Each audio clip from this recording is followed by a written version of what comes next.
लीजिए स्वामीनाथ, आप भोजन ग्रहण कीजिए। मैं आपके लिए दही और गुड़ लेकर आती हूँ।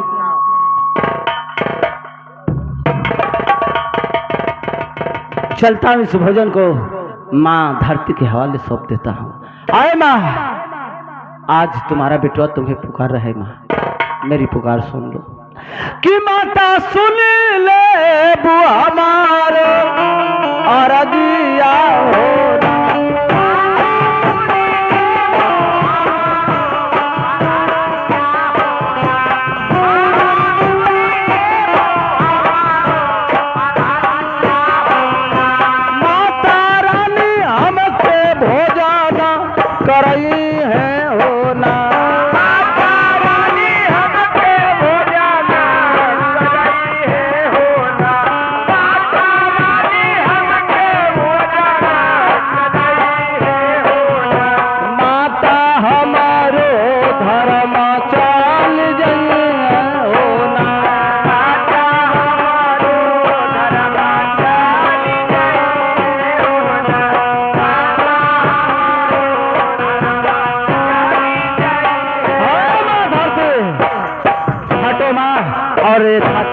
अपने गोद में रख लो माँ, जिस दिन मांगूंगा सही सलामत हमारी थाती हमें मिल जाना चाहिए।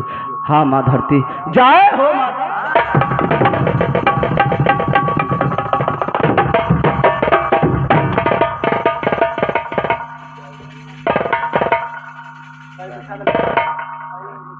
बैठा था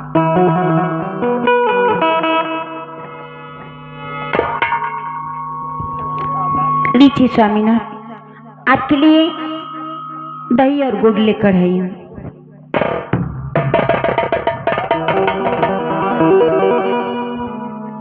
आप ग्रहण कीजिए।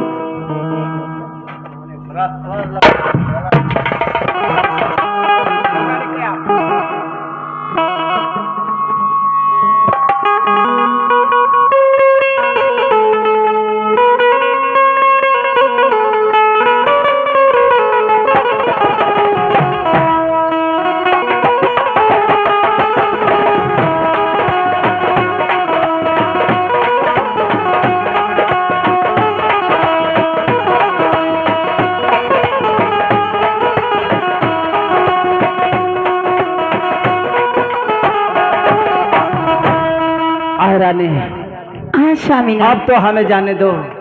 स्वामीनाथ, अभी तो आप भोजन किए हैं और अभी आप जाने की बात कर रहे हैं। स्वामीनाथ, मैं आपके लिए बिस्तरा लगा देती हूँ, आप थोड़ी देर आराम कर लीजिए, उसकी बाद चले जाइए। चलो ठीक है, लगा मैं आराम करके चला जाऊंगा। ठीक है स्वामीनाथ।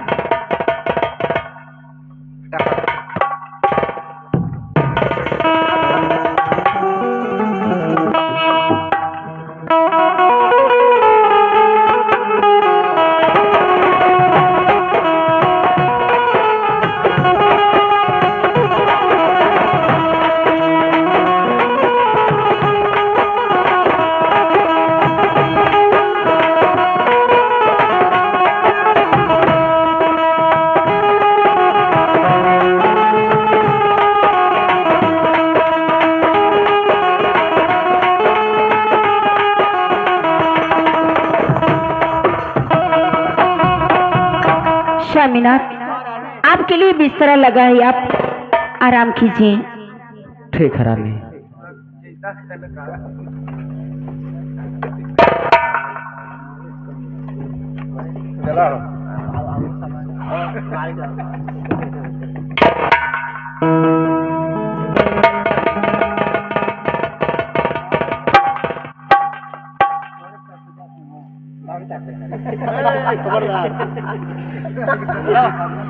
चलती हूँ, थोड़ी देर स्वामीनाथ की सेवा कर लूं।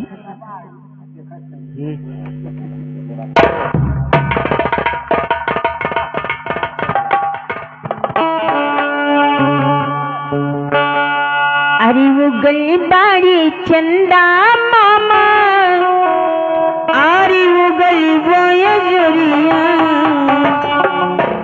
अरे छतिया लगा के करवट, अरे फिर हमरी बोरिया। अरे बीतल जाल रतिया सुहानी, अरे बला मेरवा अरे लगहीन बहानी।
चलती हूँ, अपनी चाल में फंसा कर रखूंगी स्वामीनाथ को। उनकी बाहों की तकिया बनाकर सोऊंगी, उनकी अंगुली अपने मुख में डाल के सोऊंगी और पैर की अंगूठी रेशम की डोरी से बांध दूंगी। हर गांठ पे उनके गोरी की कसम होगी।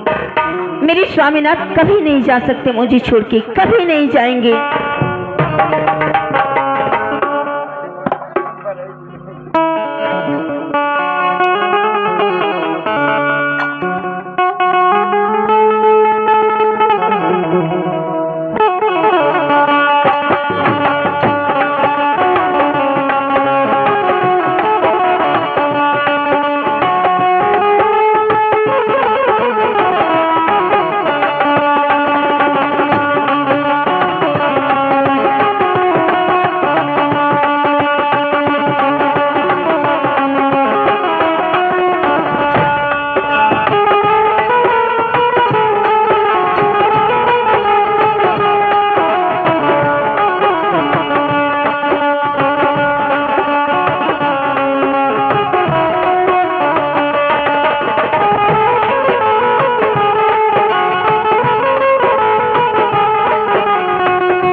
चला गुरुदेव बहुत संकट में हूँ।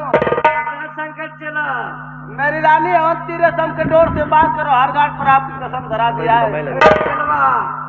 तुम्हारे झोलिया में एक चाकू है, उसे निकाल करके हर गांठ बचा के रेशम की डोर को काट डालो। और मेरी बात की अपनी तकिया बनाई और मेरी अंगुली अपने मुंह में दबा दिया है। आज चला अंगोछा अपना लगा दो उसके सिरहाने और अपनी बहिया को खींच लो। लगा तो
हमारी रानी हेमंती सुख नदिया में सो गई है और इससे बढ़िया मौका हमें भागने का नहीं मिलेगा। चलता हूँ, भाग जाऊंगा, वरना जग जागी तो हमें जाने नहीं देगी। जय हो बाबा गुरु गोरखनाथ, जय हो बाबा, जय हो। और मरलसी हो मेरा रुआ मारा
अभी तक तो यही थे, लगता है मेरी स्वामीनाथ मुझे छोड़ के चले गए।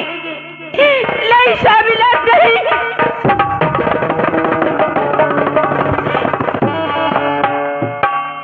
मैं इतना शतन लगाई तब भी मेरी स्वामीनाथ चले गए। नहीं स्वामीनाथ, मैं ऐसे आपको जाने नहीं दूंगी। मैं आ रही हूँ स्वामीनाथ, मैं आ रही हूँ।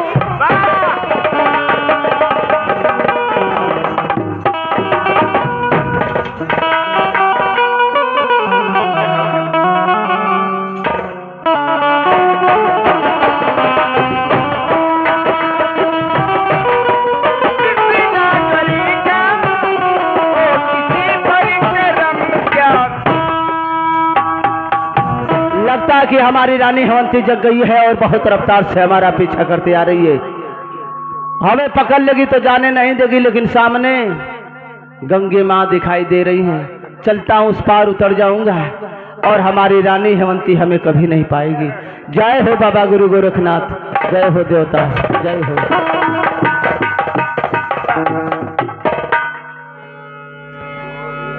और उस नदी में 2 मलाह दिखाई दे रहे हैं। चलता हूँ, पुकारूंगा और नाव लेकर आएंगे, उस पार उतर जाऊंगा।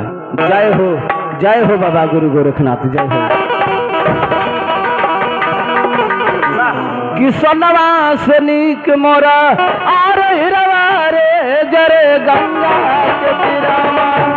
सोनवा से नीक मोरा हिरवा रे जरे गंगा के तीरावा। सोनवा से नीक मोरा हिरवा रे जरे गंगा। सोनवा से नीक मोरा हिरवा जरे गंगा के तीरावा।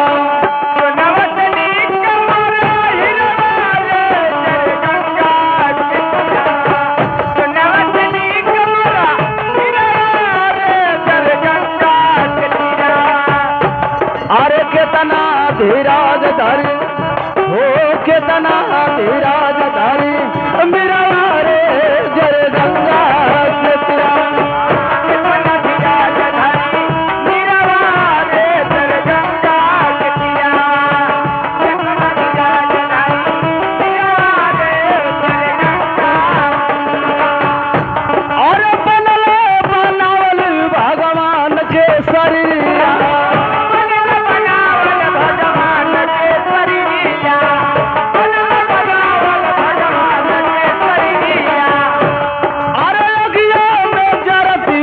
सोना ये शरीरिया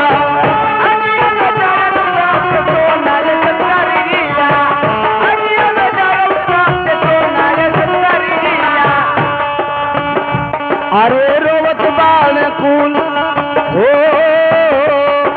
रोवत बाल कुल पलू वरवा हो देखा गंगा के तीरावा।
बना रहा का रे अनहरा करे सारे को बजत हरे अब निकाल दे लेकिन ना आए लेके चल अरे अनहरा ते में बात का सवेरे का बेला तोर बा पहरा तोरा ना पहले बन हुई अरे तुम्हार दवा कब बजत है देख तो 4 बजे था 4 बजे था। हाँ तो 4 बजे तो ठीक है रे हाँ लगा था बनी हुई ना है आज आज हाँ बहनी बच्चा ना हुई हाँ पप्पू ना हो यही से बोनिए ना हो। अरे तो चलाओ कर बदले में गौवा के अगलिया बगल का है यो लग जवा का ऐसा ना ये बना रहा हाँ हाँ अनहरा कहते का है ना देख बान ना आए वो निकाल तो दहनी जा हाँ हाँ अब पता ना बहनी बच्चा होई कि ना हाँ के जानता पता नहीं कौन का मुंह देख के आए ले लिया अरे यार मत अपना मुँह में देखलू हाँ बहनिया हो ही लगत है पैसा ले ले अरे पैसा मिलबे करी ऐसा ना ना हाँ। तनी कुछ सुना हो सके कान के उरेंगना के लेके अइबा कर कुछ सुनाओ हाँ का कपारा तो तोर है तो मुँह का सुनाओ अरे तो तोरे पारा में हम सुना दे ये बगल तोर पारी हो बगल हमार पारी अच्छा हाँ पनवा दिखा मार दे तनी टूटल वाली से पनवा दिखा नहीं हाँ तपना अपना फूक गला कोनो सवरियो ना लौकत है आई बा करिया सवारिया मतलब मोर विचार करते यार तनी ठेला चारी हो जा हाँ तो चल तब जो तोरी है बिचारी है तो सुनाओ लाचारी बेचारी चलबे रे भारवा चलबे रे भारवा वही दे सजाने जैसे लाल के आला चलबे रे भारवा चलबे रे भारवा वही दे सजाने लाल के आला चलबे रे भारवा चलबे रे भारवा वही दे सजाने जैसे लाल के वाला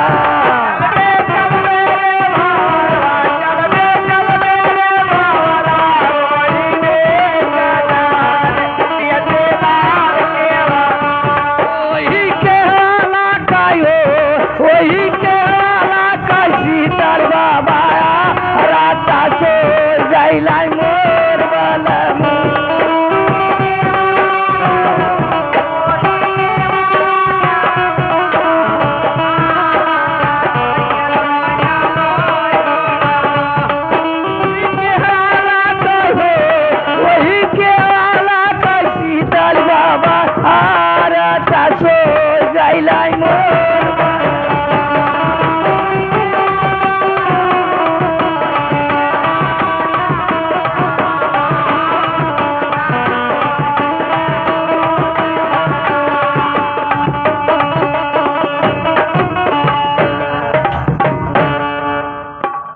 लगा था कौन अरे कौनो केवल के बुलावत रे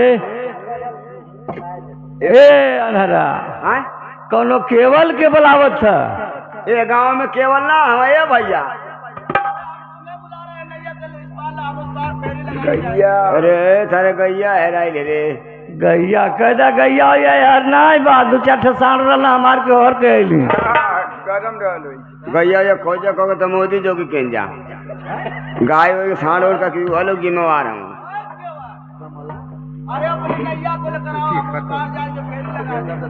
देखा ये हम अन गाय गोरू लगाओ तो छेरी लगाओ जाता हूँ तो लगावे जाए दे हर जाओ का करके हर हमन के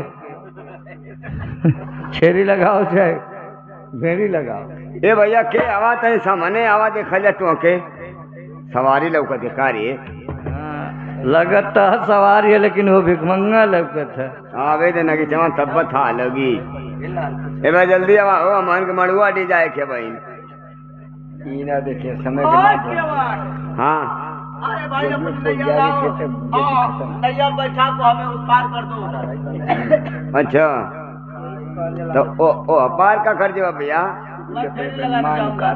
तो काने हरा छेरी लगा लेता अरे यही पर्वत है बहुत छेरी कहाँ लगा लेता अरे छेरी नहीं फेरी चले के आराम मिल जाला फेरी फेरी का होला रे हमान के बस अरे कहीं मांगे खाए जात हुई अच्छा वही के फेरी कह जला हाँ वही के कहा तो फिर अच्छा, कुछ ले वाले अब हनी हनी कराई कि ना कराई तो बाबा व्यापार जइबा कर बाबा होन रे पियर पियर तो पहले ऐसे ना तो कुल ना कुल पियर पियर पहिर के हैं भेष बना के पियर पियर रौड़बा के माई के लेके चल गई रमणवा के माई के नहीं सीता के माई सीता के माई के। देखत नहीं यो उल्टिया करा था रमणवा के माई के पतो ना रहे कौन नाम है। ए बाबा बोहनी बट्टा करई बा अब देखा बाबा मैंने पहले उठी लेके निकलनी है ना पैसा नहीं लिया। अरे दूठे पटरो टूटल है और पीछे में जहाँ तू बैठे बा वो जगह पटरो टूटल है बाबा पैसा नहीं लिया क्यों हमें बैठा जब मुटा दे सका भीख मांगता ये जैसे भीख मांगला बाबा हम आन के बोहनी बट्टा करा दा हम आन के बाल वाले बच्चा हूँ भैया हाँ? तबे भैया ऐसा ना अरे चल घुमाओ ना ही खड़ा और चल चले के यहाँ सवारी ना मिली तो चल हम तो कहते हैं मड़ुआ डी धैले मड़ुआ डी ढेर आगे पड़ जाई आखीपुर के लग गए मड़ुआ डी हे बाबा बोहनी करा दा खचे दे बैठा दे थई नहीं लिया अब मलिकार और मलकिन देखा सोझा लौकत हम लोग ना है तो तू अपन और तो ना तू अब बैठे बस बैठ ला बोहनी तू करौला हे बाबा मांगला मतलब मांगला बैठा जल्दी से मानो तो ठंडा लगत था मांग लेवा कहो केहू के करेजा फेफड़ा गुरदाना हा ए बेचारे के पैसा दे के बोहनी करा के हमान बैठा दे जाए के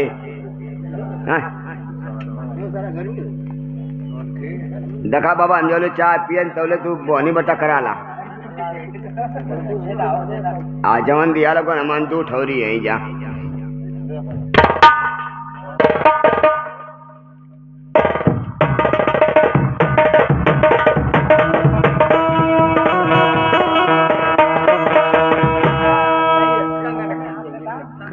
अरे अनहरा हाँ लगत बोहनी हनी कराई ना नहीं हमान का 50-50 रुपया बनल हाँ देखत है थैली में धरत है ना थैली में ना तो एक बंदूक मारबू तो पूरा थैली है तो थैली बुझत ना हो बाबा ना ही बोहनी कराओ पहले बिना बोहनी करल ना ना बैठिए मत इतनी हाथे गोड़े गिरनी है तो बोहनी भाई लिया उधर से आऊंगा तो दे दूं। कौन मरता तू नहीं मांगना था तो कह दे ना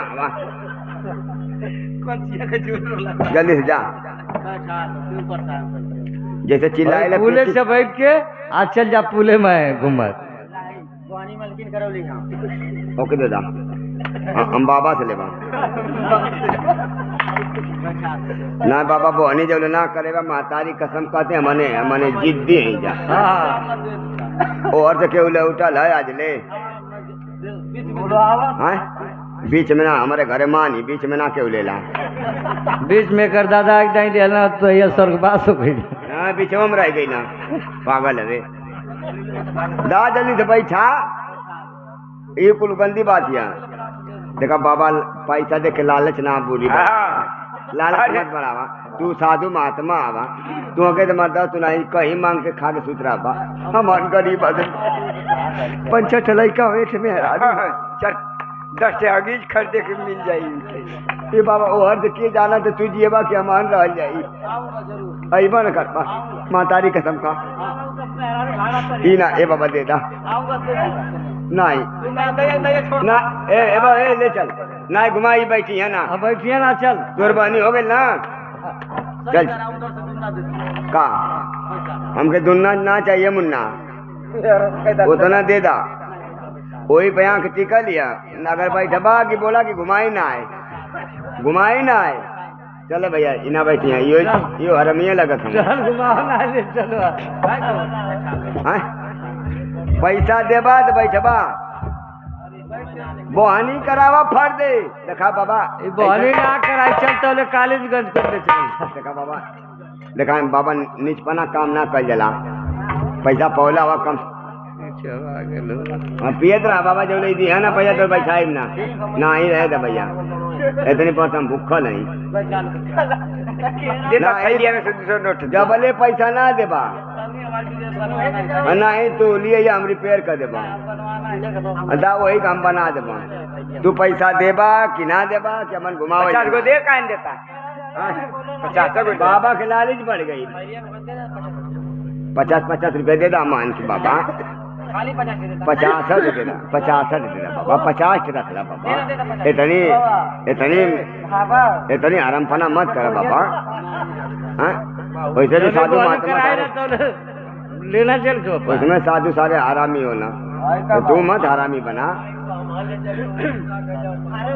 नहीं बाबा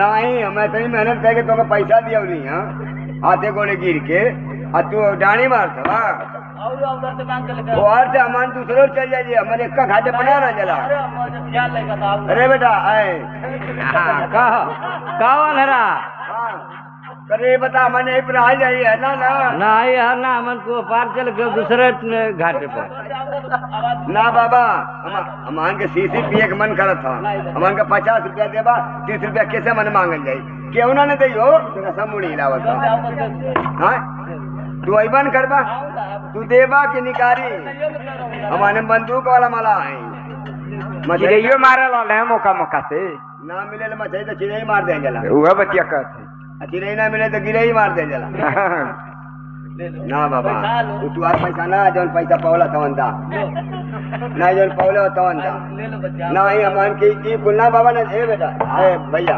चल बेटवा चल घुमा नहीं अब मन तो हम जब भाई दुकान अपन घुमा ले तो चल जाइए ले लो बैठा लो दे दूंगा ले ये करीब आएंगे थे थरा मान नहीं लगा घुमाओ मगवा ये बाबा ये रख ला ये रख ला बहने 10 रुपया दे मैं 130 रुपया मिला के हमके दे दिया बाबा बच्चा मैं बहुत दूर निकल जाऊंगा ना अब इनका कदवा आ जाऊंगा चांद पार चल चल जाए तो घुमा दे भाई लज्जी साधु ना दखनिया करीब भाई बैठा बाबा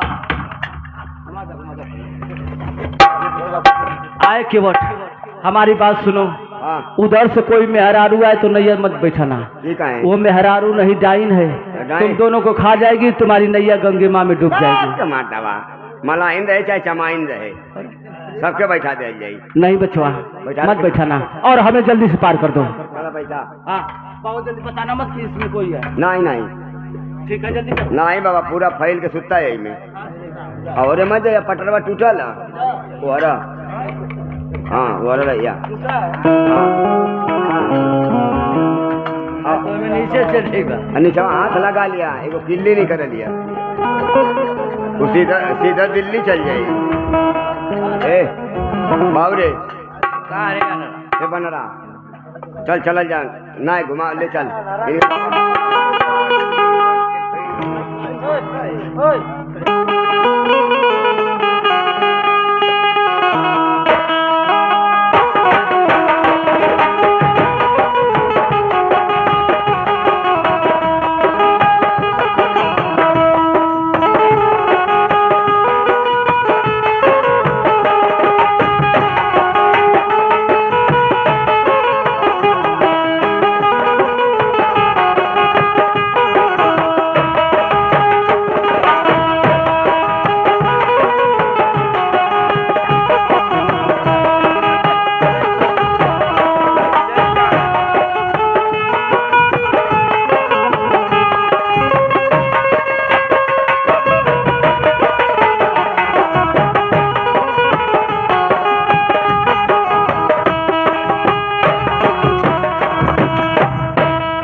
अरे अनरा करे ए बना रहा अरे पागल बजावत करे कोनो में हरारू नहीं महकत है रे आ घोड़ा तो अके तो लौके के हैया ना महकबे करी नहीं यार साफ लौकत ना तो का करी पर मेहरारू लौकत है मेहरारू नहीं महकत है मेहरारू लौकत है महकत है यार हाँ हाँ मेहरारू अरे भावा हाँ? ये तो बड़ा नगद लगत है भाई तो सकलिया सूरतिया में हम बतेबे कैसे नहीं होकर अरे सकलिया सुरतिया तो एकदम सुभाष के छोटकी बहनिया लगत तो देखिए हटा दे ए बन अनरा अनरा किससे बातें कर रहे पैसा नहीं दिया हूँ अरे हम का केहू जात बिरादर मिली तो बतियाई ना। पैसा दो हमें पहले पार लगाओ। अरे अपन 20 गो रुपया दे सारे उतर। हाँ, जो बात उतर 80 रुपया हड़पले हवे पागल सारे। करे भाई हाँ अबे तन टाइम तक मोर न होई। हाँ तो बतिया ले वैसे ही मुख साली साफ झलकत ना। सकलिया सूरत के ना समझ में आल कैसन है। सकलिया तो बताउले। हाँ तब कौन से मिला जुलतिया। अरे तो से कहली ना कि नगारा बाबा ले मोरे सुभाष तो वहीं लगे थे छोटकी। हाँ यार महू कहूँ कैसन हथगर गोड़गर लगतिया खैले पियले घर का। हाँ मोर तो मन कर था कि एक कुछ कह लो। कह ले कह ना ले कह ले। हाँ हाँ कह लो। हाँ कह ले। अरे हाय गाल पर गदना, अरे हाय गाल पर गदना, भौजी दोते तेरी बेटी शिवगा